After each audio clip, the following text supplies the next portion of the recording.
To me, it just looks like, people just drove down the road throwing dynamite.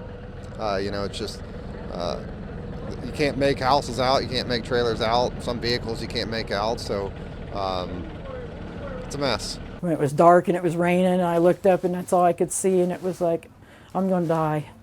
That's the first thing I thought is, I'm going to die. Thank God I didn't. Our heart goes out to all the families that are trying to put things back together, and certainly for those who have been injured and those who who have died. It's not lost on any of us that the summer season is almost here. So we're going to continue to work with local officials